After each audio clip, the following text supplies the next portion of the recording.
Clearing vision. ये जो person हमारे साथ ज्वाइन हो रहा है, एंट्री मत डालो, ध्यान रखो। लास्ट बोर्ड, एंट्री मत डालो, विजन क्लियर करो। इज्जत चाहते हो ना, इसको इज्जत दिला दो, तुम्हें अपने आप मिल जाएगी। यस, आज कई बार होता है राहुल कुमार यहाँ मीटिंग में नहीं होता, आपने देखा होगा, लेकिन जब भी Piyush sir, Pramod sir stage के ऊपर आएंगे तो आज निकलती है। मैं थैंक्स करता हूं अपनी ग्रेट अपलाइन राहुल कुमार को, रविंद्र रघुवंशी को, ये इज्जत है।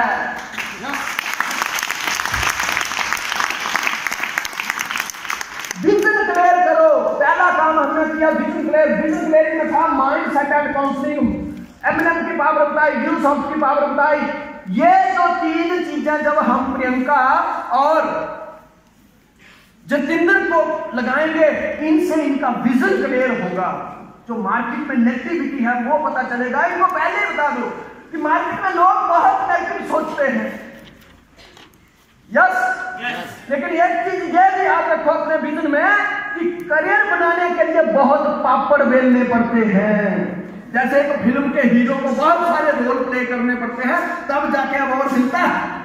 उस प्रकार तुम्हें भी रोल बड़े प्ले करने पड़ेंगे। कहीं स्कूटर से जाना पड़ेगा, किसी की लिफ्ट लेनी पड़ेगी, किसी की बातें सुननी पड़ेगी। कभी पनीर मिलेगा, कभी आलू भी नहीं मिलेंगे, कभी अचार मिलेगा, कभी तुम होटल में खाओगे, कभी तो तुम्हें ढाबे पे भी मिलेगी। लेकिन टेंशन मत लेना, विजन क्लियर रखना, क्योंकि हर कामयाब आदमी के साथ ऐसे होता है।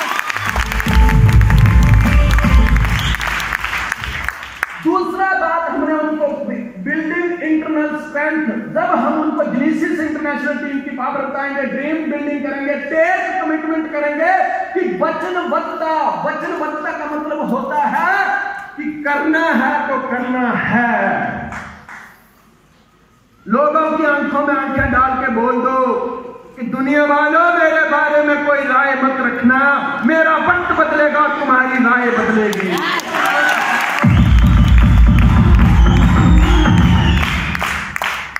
जनरेटिंग वॉल्यूम, जो हम 3 स्टेप लगाएंगे उनसे इंटरनेट स्ट्रेंथ आएगी।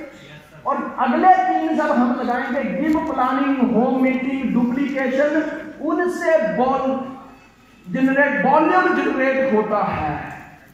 पहले 8 स्टेप जो हैं वो हमें पढ़ने हैं, लेकिन पहले 9 स्टेप हमें पढ़ने हैं और अगले 3 स्टेप हमें जिंदगी में करने हैं। अगले 3 स्टेप क्या बोल रहे हैं? लीडरशिप क्या है, सिस्टम क्या है। 3 काम अगर अपलाइन ने बोल दिया नहीं करने तो नहीं करने, नहीं का मतलब नहीं करने। और 3 काम अगर अपलाइन ने बोल दिया ये करने हैं तो करने। यस, जब हम अपनी टीम का विजन क्लियर कर देंगे, इंटरनल स्ट्रेंथ बिल्ड कर देंगे, वॉल्यूम जनरेट कर देंगे, लीडरशिप डेवलप कर देंगे, फिर मुझे बताओ आपके बंगले बनेंगे या नहीं बनेंगे? गाड़ी आएगी या नहीं आएगी? कामयाबी मिलेगी या नहीं मिलेगी? सब कुछ होगा दोस्तों, सब कुछ होगा। आज कमिटमेंट लेके जानी है कि प्लान 5 के बजाय भले रोज 10 करने पड़ जाए, लेकिन जो डेट हमने सपने की डाली है वो डेट आगे नहीं होगी। यस, जिंदगी में जब भी अगर आगे बढ़ना है, लास्ट बट नॉट लिस्ट, एक बार तय दिल से तालियां बजा लो मिस्टर संजय धीमान के लिए।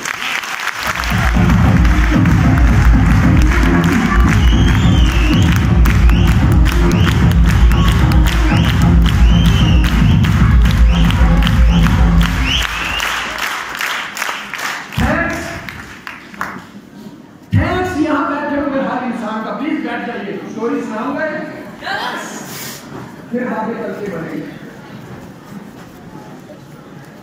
ज्यादा टाइम नहीं होगा, जल्दी बैठ जाओ। Yes sir. बातें मत करो, क्योंकि आज की बात फिर नहीं होगी, ये मुलाकात फिर नहीं होगी। जब नहीं होगी तो इसको ही मधुर बना लो ना यार। Yes yes yes. प्यारे दोस्तों,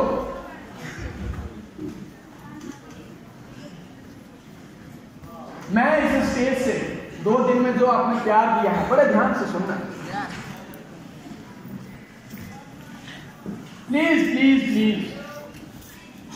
मैं इस स्टेज से उस परमपिता परमात्मा से हमेशा ये प्रार्थना करता हूं, 2 हाथ जोड़ के इस छिंदवाड़ा की धरती को प्रणाम करता हूं।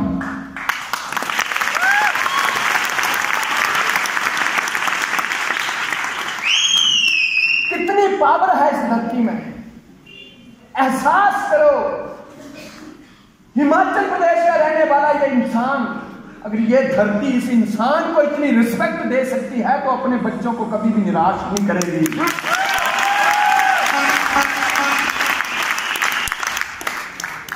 आपके माता पिता को मैं इस स्टेज से ये बात कहना चाहता हूं कि आपने अपने घर में एक बच्ची या एक बच्चा पैदा नहीं किया है, आपने अपने घर में एक शेर या शेरनी को जन्म दिया है।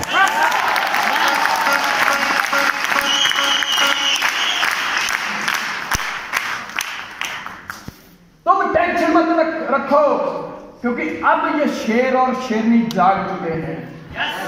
अब दहाड़ना है, क्योंकि एक दिन तो दुनिया का सर्वश्रेष्ठ धनुषधर अर्जुन भी नेगेटिव था, लेकिन जब उसके अपलाइन ने, उसके सीनियर ने उसका विजन क्लियर किया तो उसने चुन चुन के ठोका, सबको चुन चुन के ठोका।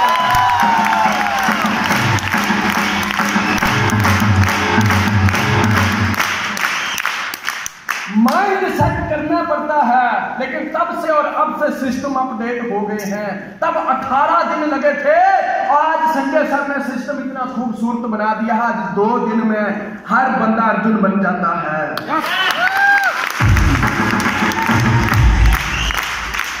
और याद करने वो 18 दिन का अंतिम समय, जब अर्जुन का विजन क्लियर हो गया था तो वही अर्जुन जमीन पे उतरा था और अपने गुरु के आगे हाथ जोड़ दिए थे, केशव मुझे समझ आ गया है कि तुम जो कहते हो वही सही है। तुम जो कहते हो वही सही है, मुझे आशीर्वाद दो कि आप जो मुझसे उम्मीद लगा के बैठे हैं वो मैं करके रख दूं। और वो अर्जुन उठा था और उसने अपना गांडीव उठाया था, और हस्तिनापुर में जब संजय ने धृतराष्ट्र को यह बोला था, जब धृतराष्ट्र ने पूछा महाराज संजय क्या हो रहा है, तो उनके मुंह से एक ही आवाज निकली थी, महाराज कुंती पुत्र अर्जुन ने अपना गांडीव उठा लिया है। और उसी समय धृतराष्ट्र ने अपनी गर्दन झुका ली थी कि अब तो कौरवों का अंत तय है।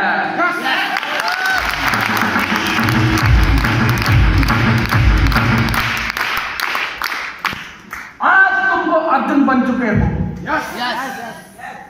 उस समय तो फाइट हुई थी धर्म और अधर्म की, आज फाइट होगी गरीबी और अमीरी की। आज फाइट होगी नेगेटिव और पॉजिटिव की।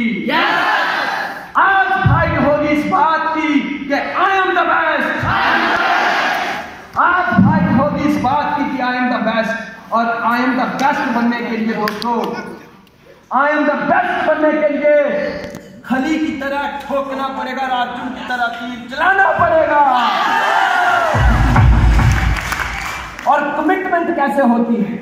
जब अर्जुन ने कमिटमेंट कर ली थी कि कल का सूर्यास्त होने से पहले मैं जयद्रथ का वध करूंगा, कल का सूर्यास्त होने से पहले मैं जयद्रथ का वध करूंगा। और दूसरे दिन जब वो मैदान में उतरा था तो चेहरे के ऊपर बॉडी लैंग्वेज झलक रही थी। और एक ही बात, क्योंकि अर्जुन ने तो कमिटमेंट कर ली, कौरवों ने भी कमिटमेंट करी कि अर्जुन हमारे से मरने वाला नहीं है, लेकिन अर्जुन को मारना है तो कल उसका समय वेस्ट करो। जितने सारे योद्धा हैं सब अर्जुन के सामने लगा दो, जितने भी योद्धा हैं सब अर्जुन के सामने लगा दो। जैसे ही सूरज ढलेगा, उसने कसम खाई है कि सूरज ढलने से पहले अगर जयद्रथ को नहीं मारा तो मैं खुद अग्नि समाधि ले लूंगा। जब अर्जुन खुद अग्नि समाधि ले लेगा तो हमें मारने की क्या जरूरत है, उसका समय वेस्ट करो। और दूसरे दिन जब अर्जुन मैदान में उतरा, एक ही मकसद था, केशव जय दरख्त की तरफ ले चलो, जय दरख्त की तरफ ले चलो, क्योंकि कमिटमेंट थी, विजन क्लियर था कि आज अगर इसको ठोकना है तो ठोकना है। और कौरव एक से एक आगे आ रहे थे। मेंटर क्यों जरूरी? दुनिया में दो लोगों का होना बहुत जरूरी है। दुनिया में ज्यादा दोस्ती करो या मत करो, लेकिन दो लोगों को दोस्त जरूर बनाना। एक कर्ण जैसा, जिसको एंड रिजल्ट पता था कि जिसकी स्पोर्ट में कर रहा हूं वहां मृत्यु है, फिर भी साथ न छोड़े। और एक कृष्ण जो हथियार ना उठाए फिर भी जीतता है, फिर भी जीतता है। चल रहे थे, द्रोणाचार्य आ गए और अर्जुन से फाइट शुरू हो गई। अर्जुन के अंदर तो खून खौल रहा था। गुरु क्यों जरूरी? पग पग पे गुरु समझाता है। कुछ लोगों को यह बुरा लगता है। आपका जीवन 6 लाख रुपया कमा के धन्य नहीं होगा, आपका जीवन मर्सिडीज खरीद के धन्य नहीं होगा, लेकिन आपका जीवन हमेशा धन्य रहेगा अगर आपकी जिंदगी में एक गुरु होगा।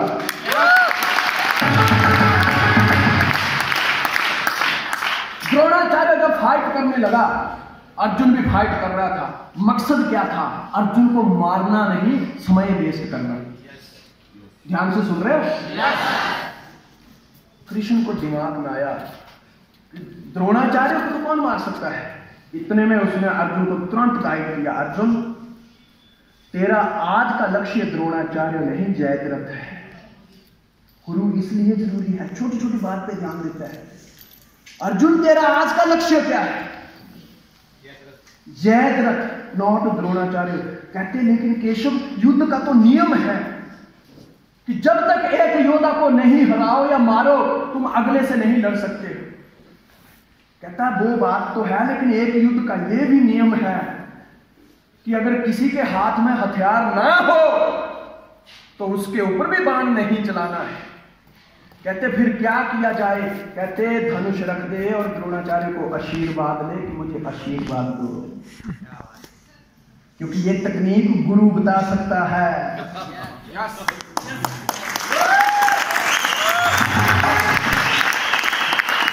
इतने में जब द्रोणाचार्य उनके ऊपर हावी हो रहा था, अर्जुन ने अपना गांडीव रखा और हाथ जोड़ लिए। द्रोणाचार्य कहता अर्जुन अपना हथियार उठा और मुझसे युद्ध कर। कहता गुरुजी आपको आपके बिना कौन हरा सकता है, क्योंकि बातों में बड़ा दम होता है, पर ये बातें गुरु बता सकता है।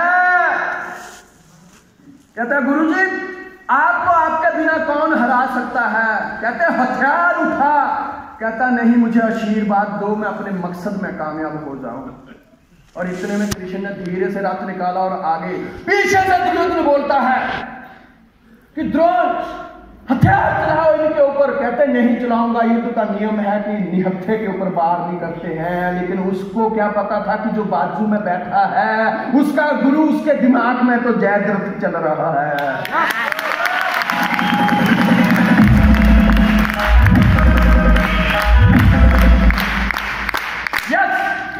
गुरु इसलिए जरूरी है और इतिहास गवाह है कि जब कमिटमेंट एक शिष्य लेता है तो जितनी ताकत उसको पूरा करने के लिए शिष्य नहीं लगाता है, उससे डबल ताकत डबल एनर्जी उसका गुरु लगाता है।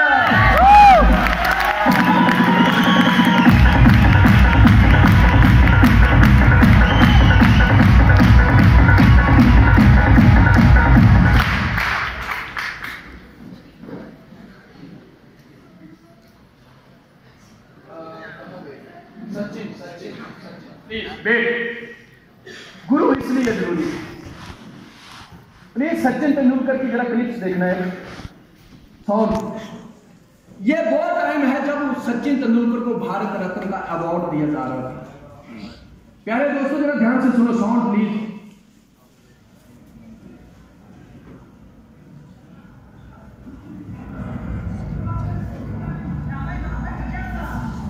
ये वो स्टेज है जब गुरु से चला नहीं जा रहा है, लेकिन जब शिष्य को भारत रत्न का अवार्ड मिल रहा है तो ऐलान कर दिया कि गुरु के बिना नहीं लूंगा।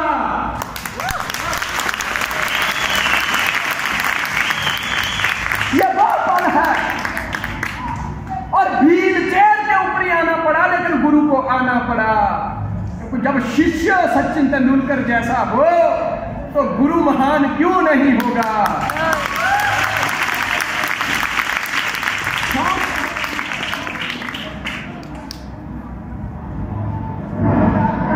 ध्यान से देखो जरा,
छोटी मोटी इज्जत पे पड़े रहते हो।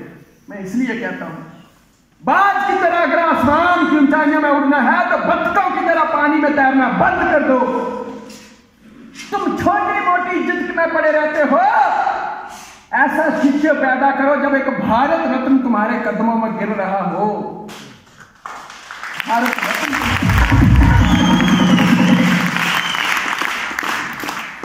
29 साल, एक साल में 50 दोस्त बदलना बहुत आम बात है, लेकिन 50 सालों तक एक इंसान के साथ दोस्ती निभाना बहुत बड़ी बात है। 29 ईयर्स सबमिट कर दिया अपने आप को रमाकांत अचरेकर के पास कि तुम्हारे हाथों में है। जब बैट पकड़ना जिस इंसान ने सिखाया, एंड तक जीवन में कई बार उतार चढ़ाव भी आए, कई बार टीम से बाहर भी निकाल दिया तो भी अपने गुरु को दोष नहीं दिया। फिर से गुरु की शरण में गया कि गुरुजी सिखाओ मुझे। बीसीसीआई का कोच होने के बावजूद भी अपना एक कोच रखा था। अक्सर यहां पर कई बार होता है हमारे लोगों में, एक सेमिनार लगाया, 50 एंट्री आ गई, सेमिनार बहुत बढ़िया। एक सेमिनार से एंट्री कम आई तो ये नहीं बोलेंगे मैंने मेहनत कम की थी, सेमिनार इस बार सर ने बढ़िया नहीं लगाया। काहे की मेंटरशिप है तुम्हारी? ऐसे ऐसे दिन भी इस इंसान की जिंदगी में आए। जब ये क्रिकेट के मैच में जाता था तो लोग तख्तियां लेके लिखे होते थे, तुम संन्यास ले लो, बाहर निकलो टीम से, बूढ़े हो गए हो। लेकिन फिर से गुरु की शरण में गया। और 29 साल कोई छोटी मोटी बात नहीं होती है। जब मुश्किलें होती हैं तब हम कई बार अक्सर अपने गुरु से सीखते हैं, और जब जिंदगी के अच्छे दौर चल रहे होते हैं हम सोचते हैं गुरु की जरूरत ही क्या है। लेकिन धन्य है वो सचिन तेंदुलकर, चाहे दौर अच्छा हो चाहे दौर बुरा हो, चाहे टीम में हो या टीम से बाहर हो, अगर घर में किसी का बर्थडे भी बना है तो बिना गुरु के नहीं बने है।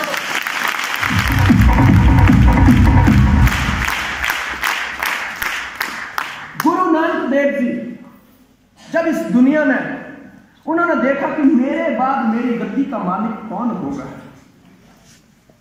तो गुरु नानक देव जी के तो सिद्धांत थे कि इस दुनिया में मैं उस इंसान को अपनी गद्दी देके जाऊंगा जो ईमानदार है, जो प्रेम की भाषा बोलता हो।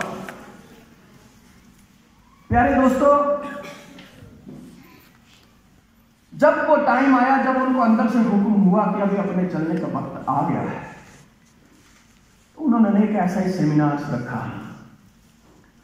खुद परमात्मा रूप थे, अपनी माया से हीरे के ढेर लगा दिए, जवाहरातों के ढेर लगा दिए, सोने चांदी के ढेर लगा दिए, पैसों के ढेर लगा दिए, अनाज के ढेर लगा दिए। और जो लोग दावा करते थे कि इनके बाद गद्दी मेरी होगी, सबको बुलाया। कि गुरु तुम्हें क्या मालूम, गुरु और मां में कोई फर्क नहीं है। प्यारे दोस्तों, मां चाहे पढ़ी लिखी हो या अनपढ़ हो, लेकिन दुनिया में बड़े से बड़ा इंसान चाहे वो देश का प्रधानमंत्री ही क्यों नहीं है, अगर जिंदगी में सबसे पहला अक्षर वो किसी से सीखता है तो वो अपनी मां और गुरु से सीखता है।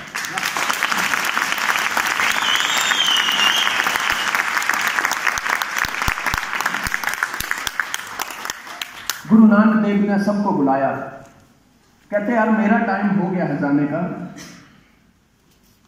आप बोलते थे कि मेरे बाद आप कुर्सी पे बैठोगे, भाई ये रही कुर्सी, जिसको बैठना है वो बैठे, जिसको सोना लेना है वो सोना ले, जिसको चांदी लेनी है वो चांदी ले, जिसको हीरे लेने हैं वो हीरे ले, जिसको जवाहरात लेने हैं वो जवाहरात ले।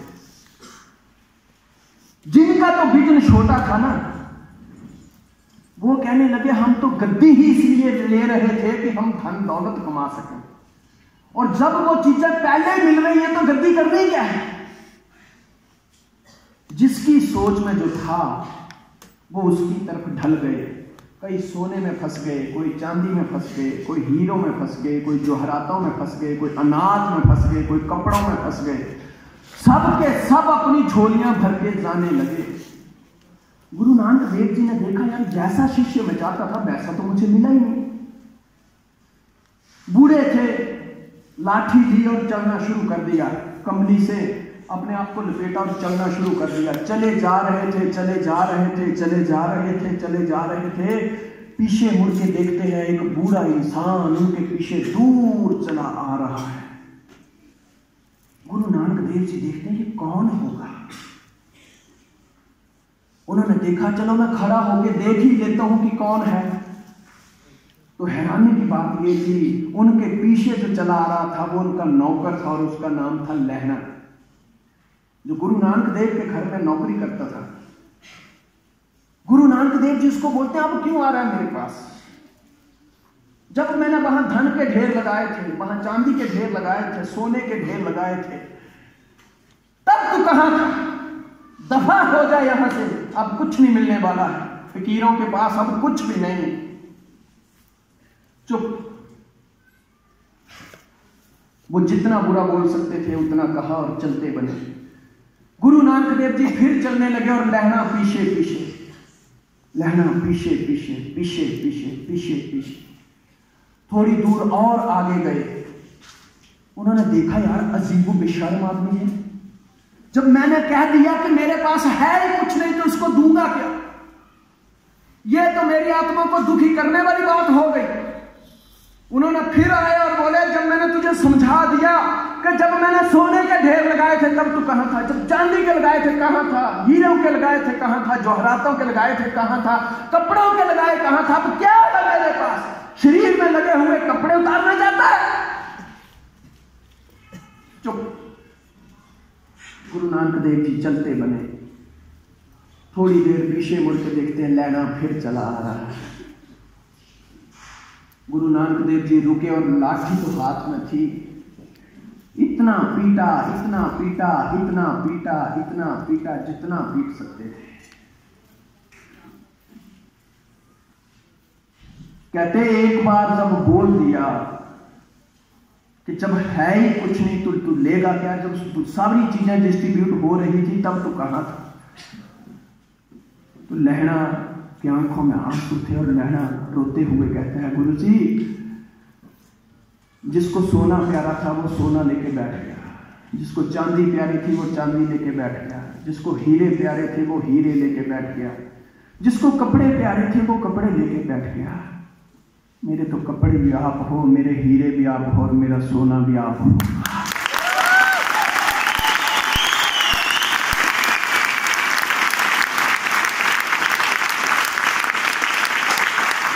जिसको जो प्यारा था वो लेके बैठ गया, लेकिन जब मुझे प्यार ही तुमसे है तो तुम्हें छोड़ के मैं जाऊं भी कहां। दोस्तों ये बात कहने की थी और गुरु नानक देव जी झट से आगे बढ़ते हैं और उसको अपने गले से लगाते हैं। कहते लैने तू लेना और असा आपको देना, आज से तू लेना नहीं, तू अंगद हो गया। और इतिहास गवाह है सिखों के दूसरे गुरु, गुरु अंगद देव जी कहलाए।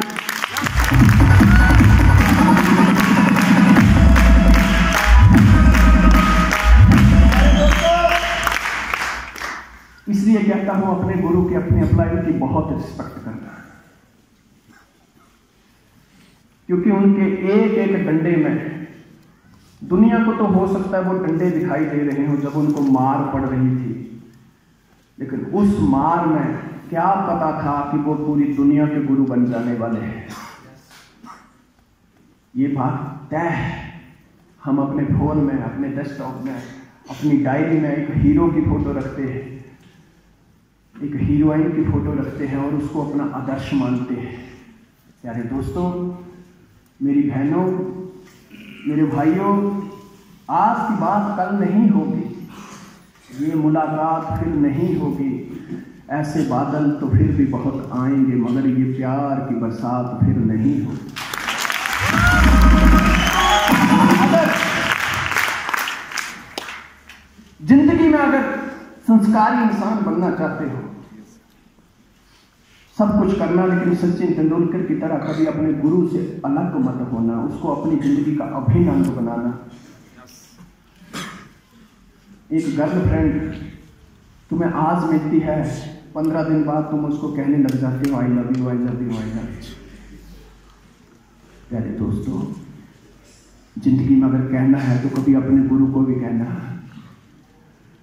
Sir I love you.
कई उतार आए, कई चढ़ाव आए। ये बात है, जिनको गाड़ियां पसंद थी वो गाड़ियां लेके बैठ गए, जिसको जो पसंद था वो सब कुछ लेके बैठ गया, लेकिन मेरा तो सब कुछ आप हो सर। आज माहौल भी है, आप सब लोग भी हो। मैं दिल की गहराइयों से कहना चाहता हूँ सर, हम आपको बहुत प्यार।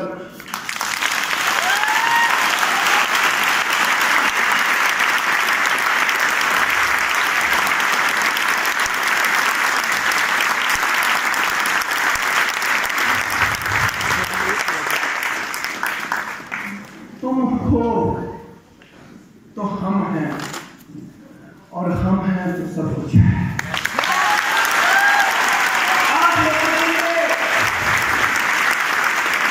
आप लोगों के लिए ये लाइनें हो सकती हैं, लेकिन मेरे लिए तो जिंदगी है। मुझे इस बात का गम नहीं कि बदल गया जमाना, ये तय है दोस्तों। मैं आज भरी सब लोगों के बीच कहना चाहता हूं, आप परिवार हो हमारा, दोनों भाइयों का।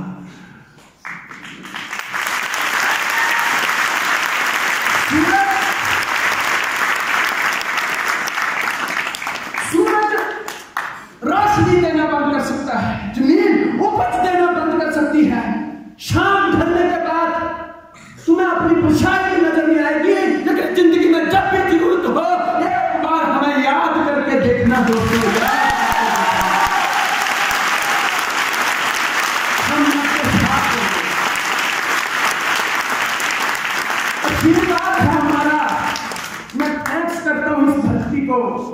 थैंक्स करता हूं आपके माता पिता को, थैंक्स करता हूं। प्रार्थना है मेरी आपके कुल देवताओं से, छिंदवाड़ा में जितने भी मंदिर हैं, जितने भी मस्जिदें हैं, जितने भी पीर हैं, जितने भी पैगंबर हैं, मैं सबके चरणों में ये प्रार्थना करना चाहता हूं। और मेरी दुआ है, तुम लोग तो यहाँ सेमिनार लगा के चले जाते हो, लेकिन याद रखना हजारों किलोमीटर के दूर भी अगर सुबह शाम तुम लोगों के लिए कोई दुआएं करता है तो आपकी ग्रेट अपलाइन से करती है।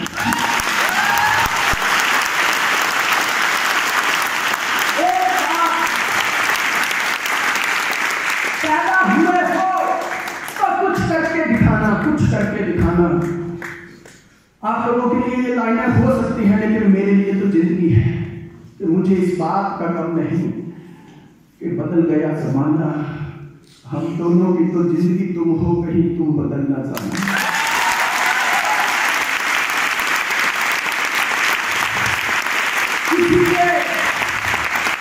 किसी के नाक में हीरा, किसी के कान में हीरा, किसी के कान में हीरा, किसी के हाथ में हीरा।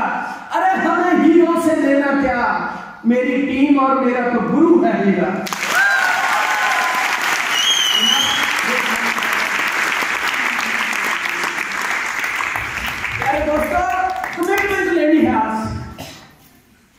लोग पैदा होते हैं, मर जाते हैं, गांव वालों को भी पता नहीं चलता है, लेकिन हम एक ऐसे इंसान बनेंगे इस दुनिया में कि हम दुनिया में